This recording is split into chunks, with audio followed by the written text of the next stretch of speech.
Now, I'm very lucky to have Josh Lyons here with me. Josh, how has your day been today? My day has been great. Been a great day.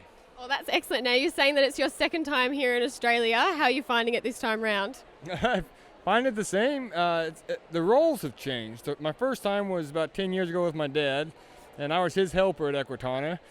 And now I'm at EQUITANA, and he's my helper. So I think the roles have changed, but the people haven't, and the show hasn't. It's just been an outstanding show. It's run really, really well, and the people have always been great to be around.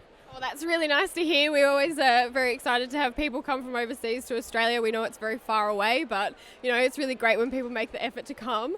Now, our watchers really want to know, where you started out in horses, what drew you to horse riding, and all that sort of stuff. Well, obviously my dad. I grew up training horses with my dad for since I was chatting on the road with him at the age of 7.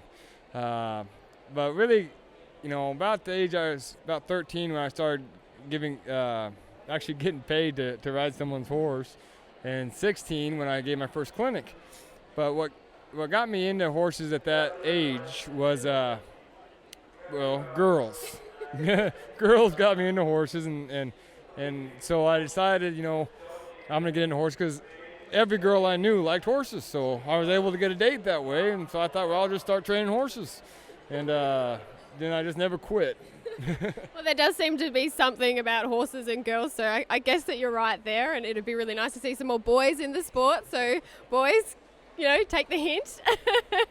Was there anybody that you looked up to when you were younger, obviously apart from your dad, and anybody who you sort of saw and went, wow, I'd really like to be like them and follow after their lead?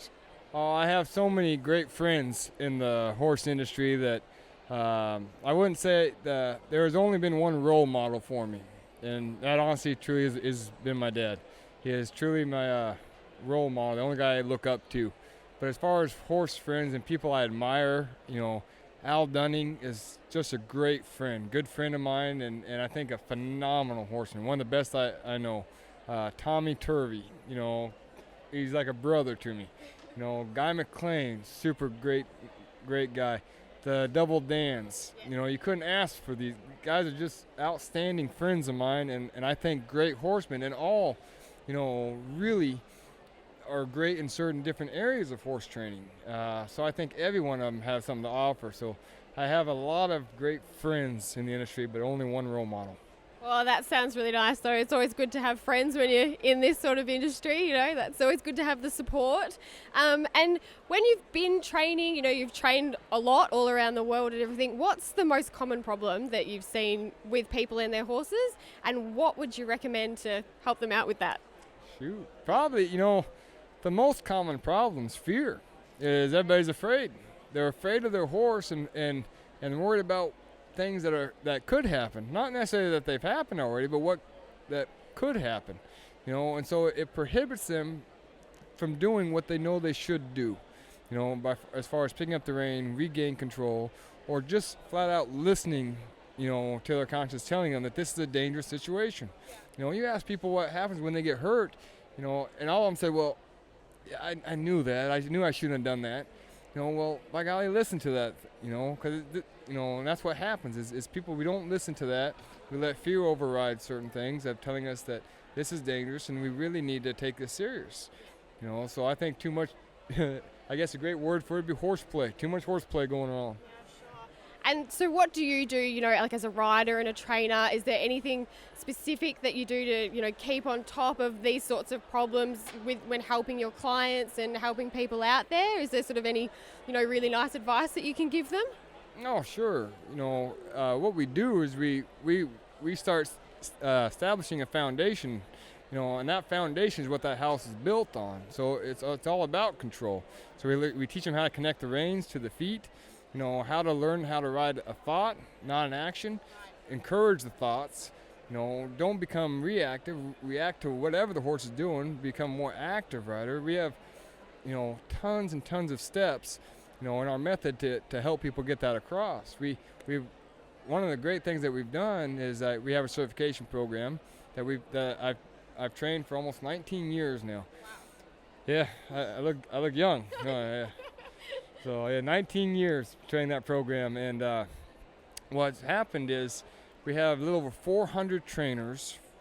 We have a trainer in every state of the U.S., 48 states there, and 13 different countries.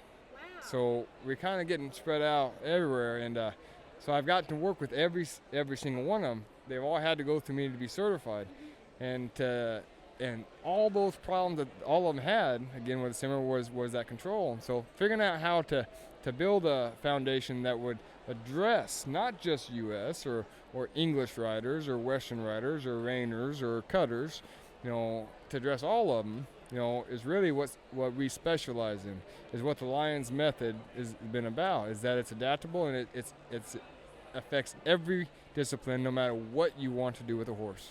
Yeah, absolutely. I think a lot of our viewers would certainly agree that same problem, doesn't matter what discipline, still the same problem.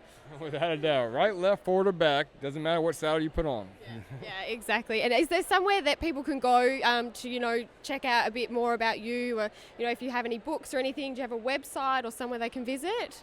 Yeah, they can look me up online. I'm easy, joshlyons.com, or they can go to johnlyons.com. We have a Facebook page, Lyons Legacy.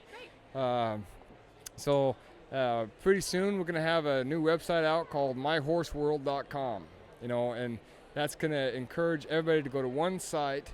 It's not a website for me. It's a website for every horse person to get together and share ideas, and we thought it'd be just neat to be able to start bringing, Australia and the U.S. and France and Belgium, and bring all of us together and start sharing our ideas. So you're going to be very bilingual in the end then? I'm terrible. I tried. I can say morsel di gatto. What's that? Piece of cake. That's in French. Great, excellent. That goes to show how non-bilingual I am. Is there sort of anything that you really want to achieve, before your horse riding career ends, which is, I'm sure in a very, very long time, but is there anything that you look and you say, gosh, I really want to do that before it's all over? Really? I won the very first Inner Whisper Challenge, the first colt starting challenge that they've ever done. It was, nowadays it's 3 days long. The very first one was 2.5 hours. So we break your horse out, an untouched horse, for 2.5 hours, and then do the obstacle course on it all in 2.5 hours. And I won that one. And I thought that would be one of those moments. So, I made, before that, I made a cover of Horse and Rider magazine. I thought, man, this is the moment. And so I guess what I'm saying, this year I'm going for the fraternity. Every year I'm in the horse industry, I find something else I want to get done. So I got too many goals, too many goals to achieve. And I'm sure that as soon as I finish one, I'll find another.